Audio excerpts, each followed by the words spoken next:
Okay, I'm on top of a completed wall. I stand corrected. It's not quite completed, but behind me you can see it's come up quite a bit, and we've got the fabric behind the wall again to help stop some of the silt and dirt leaking out between the wall, and also I've got the P-pebble and the geogrid. Now what the geogrid does, it's almost like a black snow fence, and what that does, it goes back about 6 to 8 feet behind the wall, and that helps almost like a dead man. It helps again keep the wall erected so it doesn't push out.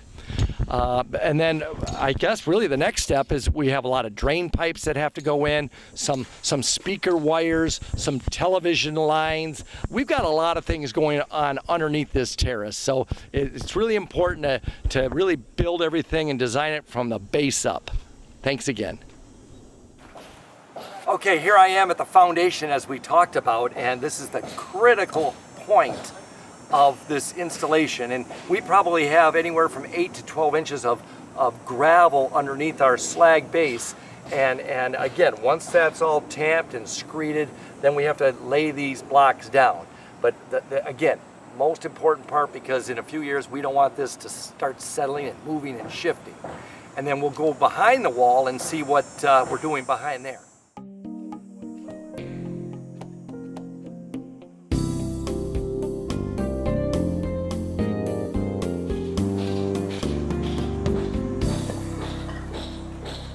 And holy smokes, Ron said we're going to take this up 4.5 feet high. That's going to be probably over my head. But I would like to pay attention to, again, the back of the wall, really the part that we don't even see, but really it's the most important part. I just wanted to show you a piece right here that goes behind the wall. It protects the hydrostatic pressure of that freeze-thaw from pushing out against the wall. That will go down behind the wall, and we backfill with P-pebble as well.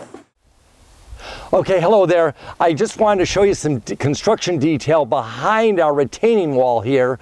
Again, I'm probably going to be 4 feet or so above the outside grade, and behind our retaining wall here, you can see I've got the gravel. This is an engineered backfill that we tamp every 6 inches to reduce any settling that with the final product we'll be putting on top, which is going to be a Chilton flagstone. Also, behind this wall I have P-pebble, and that's to absorb any extra water that might get through.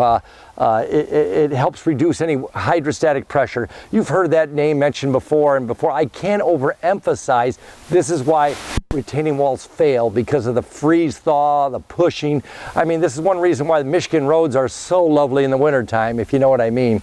But in any event, we have the filter fabric too, and what this does, it helps keep the silt and the dirt from leaking out of the wall. And then here, again, this is not the prettiest looking wall, but don't forget, we will not see the back of this wall once it's filled up. Like I said, we have about a 4-foot drop here, so to keep people from falling off, we are planning on putting a small shrub zone here to keep people back, and I'm sure you'll see that as things progress. Thank you. Hi there, Tom Lowrie here. I'm at the job here at Forest Lake Country Club in Bloomfield Hills, and oh my gosh, it looks like a bomb has gone off. We're back to bare bones and skeleton, and if you want to follow me along, I want to show you the infrastructure we got going here. Holy smokes. We've got spaghetti lines all over the place. I have no idea what's going on here. I've got 4-inch pipes, I've got 6-inch pipes, I've got 3-inch pipes. I'll tell you what, I'm sure I can get a hold of our foreman, Ron. He can help tell us. But oh my word, look at all this stuff. I can't believe it. Hey Ron, where's Ron Tompkins at? Okay, I'm here with Ron Tompkins, and oh my gosh, Ron, what do you got going here? Got a bunch of, looks like a mess, don't it?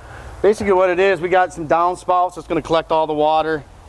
We don't want it to basically puddle on our patio or anything like that. They're trying to collect all the water, you know, the eco-friendly storage container that they're going to be Oh, that's right. installing over here. I understand that they're going to be collecting a 4,000 gallon rain harvesting system. Correct. So you're taking the water from the roof and all of this hard surface and running it into the storage tanks. And then I guess from there, they're going to help irrigate the rest of the property later on. That's correct. And so any water that hits the patio will go right into these drains here and into the eco-friendly storage shed. Oh my gosh, but then I also see a yellow line and I see a white line and Yeah. tell me, what are all these different lines? Well, we got gas line that's going up under our patio. We got line for television. We got line for sprinklers. We got line for audio.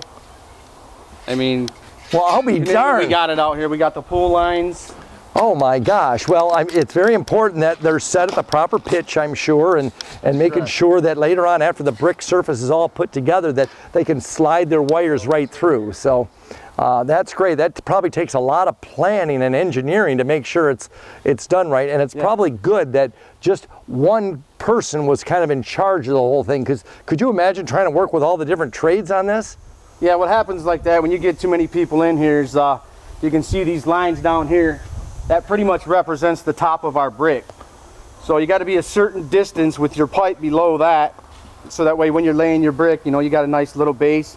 You don't want to run into any of these lines. So you get different, different trades in here, and sometimes you get, a little lackadaisy and don't want to dig down as far as they're supposed to. So yeah, it does work out when you get. Well, one that's person great. in here. I know it looks a little funny right now, but I'm sure, after we get it all backfilled and what have you. So great job. I'm really proud of you. I know it's very painstaking, but it's very important. So Yeah, sure is. hey, I appreciate it, Ron. Keep No up the problem. good work, man. No problem. All right, take care.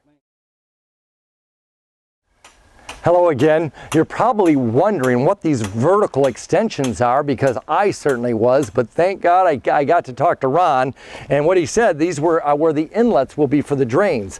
So obviously we're keeping them up higher. The top of our brick will probably be down here in some fashion, but we want to just keep it up right now because it gives us some flexibility when the final grade is put together. But then we'll put in a nice drain cap, and this has got a screw adjustment to it, which makes it really nice.